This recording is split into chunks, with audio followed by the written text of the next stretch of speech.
నమస్కారం city news కి స్వాగతం।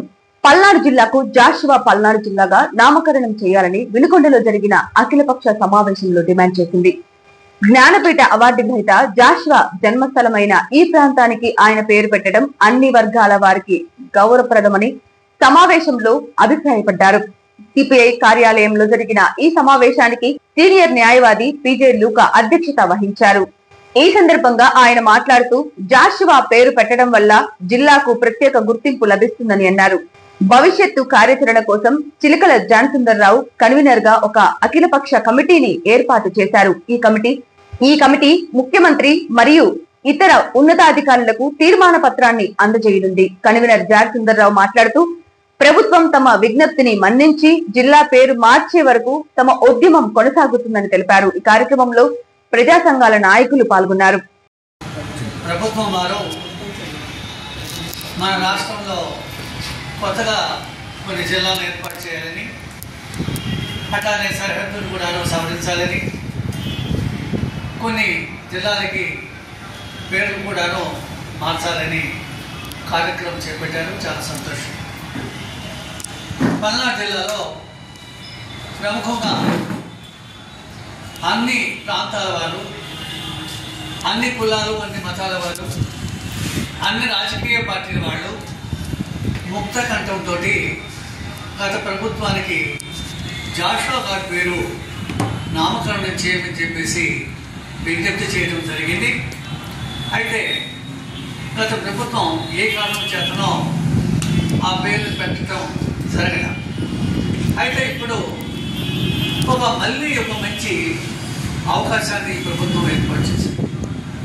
పల్నాడు జిల్లాలో 7 నియోజకవర్గాలు ఉంటే ఈ 7 నియోజకవర్గాల ప్రజలు ఈ ప్రభుత్వానికి మద్దతు ప్రకటించారు। ముఖ్యంగా అన్ని వర్గాల వారు, బడుగు బలిగిన వర్గాలు, అట్లానే అణచివేతకు గురైనటువంటి వారు, పేదలు, వీరందరూ కూడాను ఈ ప్రభుత్వం కావాలని చెప్పేసి ఈ జిల్లాలో ముక్త కంఠంతో ఓట్ చేసి గెలిపించుకున్నారు।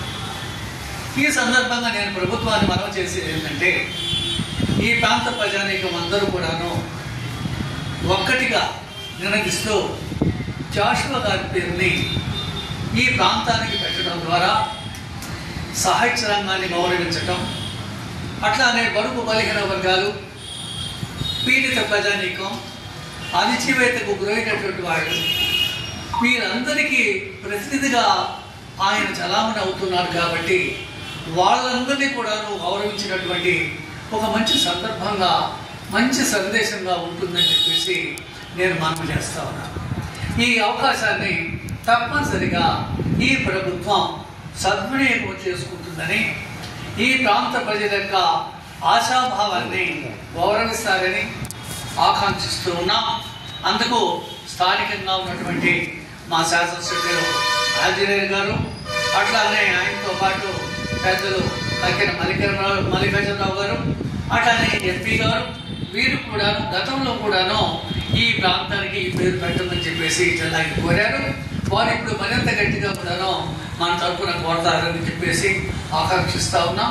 ఈ కార్యక్రమం ఈ ప్రభుత్వం తప్పనిసరిగా సద్వినియోగం చేసుకుంటుందని, ప్రజల పక్షాన జాషువా గారి పేరు పెట్టడం ద్వారా అటు సాహిత్యాన్ని, ఇటు ప్రజల యొక్క అభిప్రాయాన్ని గౌరవిస్తుందని, సద్వినియోగం చేసుకుంటుందని ఆశిస్తూ ఆకాంక్షిస్తూ సెలవు తీసుకుంటాం।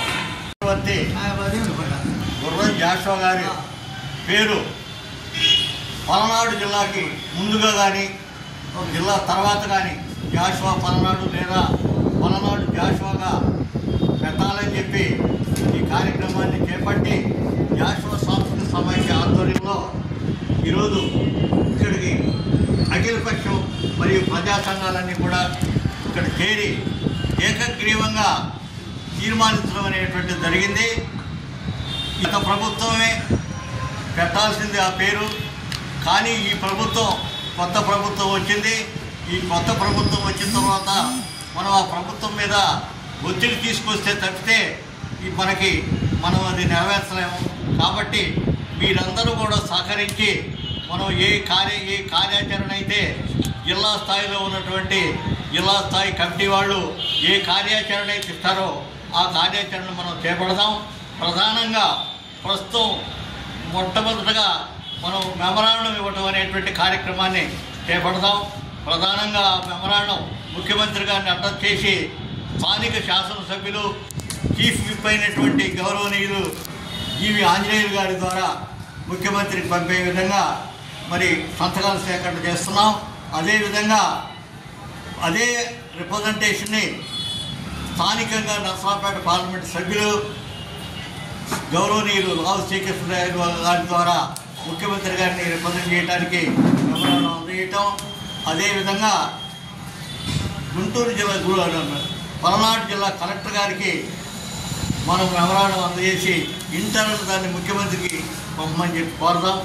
అదేవిధంగా కొద్ది రోజుల్లో మరి దీని మీద మంత్రిమండలి కమిటీని వేశారు. ఆ కమిటీని కలవటానికి అన్ని పార్టీలు కూడా సహకరించడానికి తీర్మానించినాయి. కాబట్టి ప్రతి పార్టీ నుండి 2 చొప్పున కో కన్వీనర్స్గా తీసుకొని మీ అందరి యొక్క సహకారం తీసుకొని ఈ పల్నాడు జిల్లాకు నవయువ కవిచక్తి గుర్రం జాషువా గారి పేరు పెట్టడానికి ప్రయత్నం చేయడానికి ముందుకెళ్తున్నామని, దీనికి మీ అందరూ కూడా సహకరించాలని కోరుతూ ఈ కార్యక్రమానికి అధ్యక్షత వహించినటువంటి సీనియర్ మరి న్యాయవాది పీజే లోకా గారిని మాట్లాడవలసిందిగా కోరుతున్నాను. వినికొండ మండలం ఏనుగుపాలెం గ్రామంలో ఏపీ ప్రభుత్వం చేపట్టిన రీసర్వే పూర్తయింది. గ్రామ సచివాలయంలో జరిగిన గ్రామ సభలో సర్వే వివరాలను అధికారులు వెల్లడించారు. గ్రామంలోని మొత్తం 814 సర్వే నెంబర్లకు 5327 ల్యాండ్ పార్సిల్ నెంబర్లను కేటాయించారు.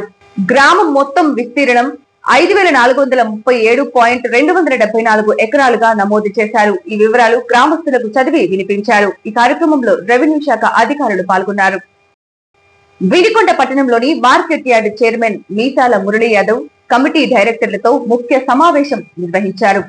గత ప్రభుత్వ కాలంలో ఎలాంటి అభివృద్ధి కార్యక్రమాలు జరగకుండా కనీసం కాలువల్లో చెట్లు పూడికగానే తీయకుండా అలాగే వదిలేశారని, ప్రస్తుతం మన ఆంధ్రప్రదేశ్ ప్రభుత్వ చీఫ్ విప్ మరియు వినుకొండ శాసనసభ్యులు జీవి ఆంజనేయులు సహకారంతో మారుమూలల గ్రామ ప్రాంతాల వారికి కూడా కాలువల ద్వారా నీరు అందించడం జరుగుతుందని, కాలువలు బాగు చేయడంతో చివరి గ్రామాల వరకు ప్రతి ఎకరాకు నీరు సకాలంలో అందుతుందని ఈ సందర్భంగా తెలియజేశారు.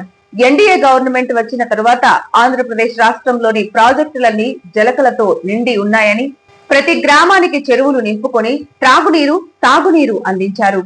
ఎన్డీఏ ప్రభుత్వం ఏర్పడిన తరువాత సూపర్ 6 పథకాల్లో భాగంగా అన్నదాత సుఖీభవ పథకానికి ఎన్నికల్లో హామీల్లో భాగంగా ప్రతి రైతుకు 20,000 రూపాయలు అకౌంట్ కి ఇస్తామని తెలియజేశారు.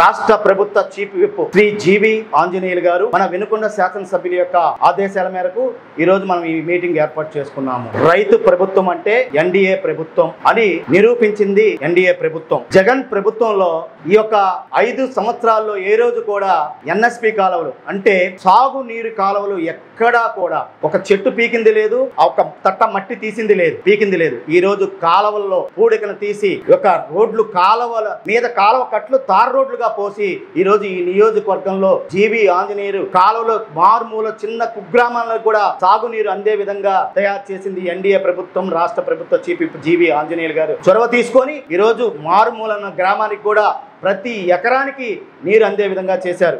అలాగే ఈ రోజు ఎన్డీఏ ప్రభుత్వం వచ్చిన ఈ సంవత్సర కాలంలోనే మనం సాగునీరు చూసాం. ఎలా మన ప్రాజెక్టులన్నీ కూడా కలకల్లాడుతున్నాయి నీరుతో.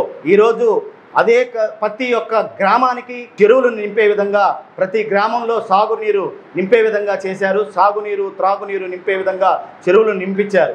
అలాగే అన్నదాత సుఖీభవ ఎన్డీఏ ప్రభుత్వం వచ్చిన తర్వాత సూపర్ 6 పథకంలో 6 భాగాల్లో అన్నదాత సుఖీభవ అనే పథకాన్ని ప్రవేశపెట్టి 20,000 రూపాయలు సంవత్సరంలో నగదు బహుమతి ఇస్తానని చెప్పి నగదును చెల్లిస్తానని మొదటి విధంగా ఎన్డీఏ కూటమి 2,000 రూపాయలు కేంద్ర ప్రభుత్వము, రాష్ట్ర ప్రభుత్వము 5,000 రూపాయలు రైతులకి నగదును జమ చేసింది. ఈ యొక్క ప్రభుత్వం ఎలా తెలుగుదేశం పార్టీలో నారా చంద్రబాబు నాయుడు గారు అలాగే ఎన్డీఏ ప్రభుత్వము ఎంతో ఈ రైతులను మేలు చేసే విధంగా చేస్తుంది. గత 5 సంవత్సరాల్లో జగన్ గవర్నమెంట్లో ఉన్నప్పుడు ఎటువంటి రైతులకు సబ్సిడీలు ఏవి అందల, డ్రిప్ పైపులు కానీ, అలాగే టైబాన్ స్పైర్లు కానీ, ట్రాక్టర్లు కానీ ఇటువంటి ఎప్పుడు ఇచ్చిన దాఖలా లేదు. 5 సంవత్సరాలు ఎక్కడా లేదు. మన ఎన్డీఏ గవర్నమెంట్ నారా చంద్రబాబు నాయుడు గారు అధికారంలో వచ్చిన సంవత్సరంలోనే అన్ని మళ్ళీ పాత పద్ధతులతో డ్రిప్ ఎస్టీ ఎస్సీలకు 100కి 100% సబ్సిడీ ఇస్తుంది. అలాగే బీసీలకు 50%, అలాగే ఓసీలకు 50%. 5 ఎకరాలు ఉన్న సామాన్య రైతులందరికీ కూడా ఎస్టీ ఎస్సీలకి ఫ్రీగా సబ్సిడీ ఇస్తుంది. అలాగే ఉద్యాన పంటలను ప్రోత్సహిస్తుంది. అలాగే ఈరోజు జీవి ఆంజనేయులు గారు ఇక్కడ పంట మార్పిడికి అనేక విధంగా అధికారులతో సమీక్షించి ఈ యొక్క రైతుకు గిట్టుబాటు ధర లేదు, కొన్ని పండిస్తే అని పంట మార్పిడి విధానాన్ని కూడా రైతులకు తెలియజేసే విధంగా తీసుకెళ్లాలని జీవి ఆంజనేయులు గారు కృషి చేస్తున్నారు. అలాగే మనం ఆయనందరి సహాయ సహకారాలు అందిద్దాము. అలాగే మన ఉద్యానవన పంటల్లో అనేక సబ్సిడీలు ఉన్నాయి, అవి ఖచ్చితంగా రైతులు ఉపయోగించుకోవాలి. బత్తాయి తోట, నిమ్మ, అలాగే సపోటా, దానిమ్మ ఇలాంటివంటి, అలాగే అంతర పంటలు, అలాగే సుగంధ ద్రవ్యాలు పండించే రైతులకి, అలాగే వాణిజ్య పంటలు పండించే రైతులకి అనేక సబ్సిడీలు ఉన్నాయి. ఆ సబ్సిడీలను మనం వినియోగించుకొని మన రైతులు పంటలు మార్పి ఉంటేనే బాగుంటుంది. ఖచ్చితంగా వరి అలా వేస్తే ఆ పెట్టుబడి దిశగానే ఉంటుంది. అలాగే మిరప అలాంటి పంటలు వేస్తున్నాం, ఎక్కువగా పొగాకు అలాంటి పంటలు వేస్తున్నాం. 4 ఎకరాలు ఉన్న రైతు అదొక 2 ఎకరాలు, ఇదొక 2 ఎకరాలు, ఇదొక రకం వేసుకుంటే ఏదో ఒక పంట, కొంత పంట గిట్టుబడి ధర లేకపోయినా కొంత పంట అయినా పండుతుంది. మనం అందరం కూడా ఈ యొక్క అవకాశాన్ని సద్వినియోగం చేసుకొని గవర్నమెంట్ నుంచి వచ్చే ప్రతి సబ్సిడీని వినియోగించుకోవాలని ఆదేశిస్తూ అవకాశం ఇచ్చిన మీ అందరికీ ధన్యవాదాలు తెలియజేసుకుంటున్నాను.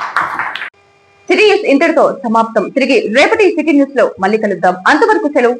నమస్కారం.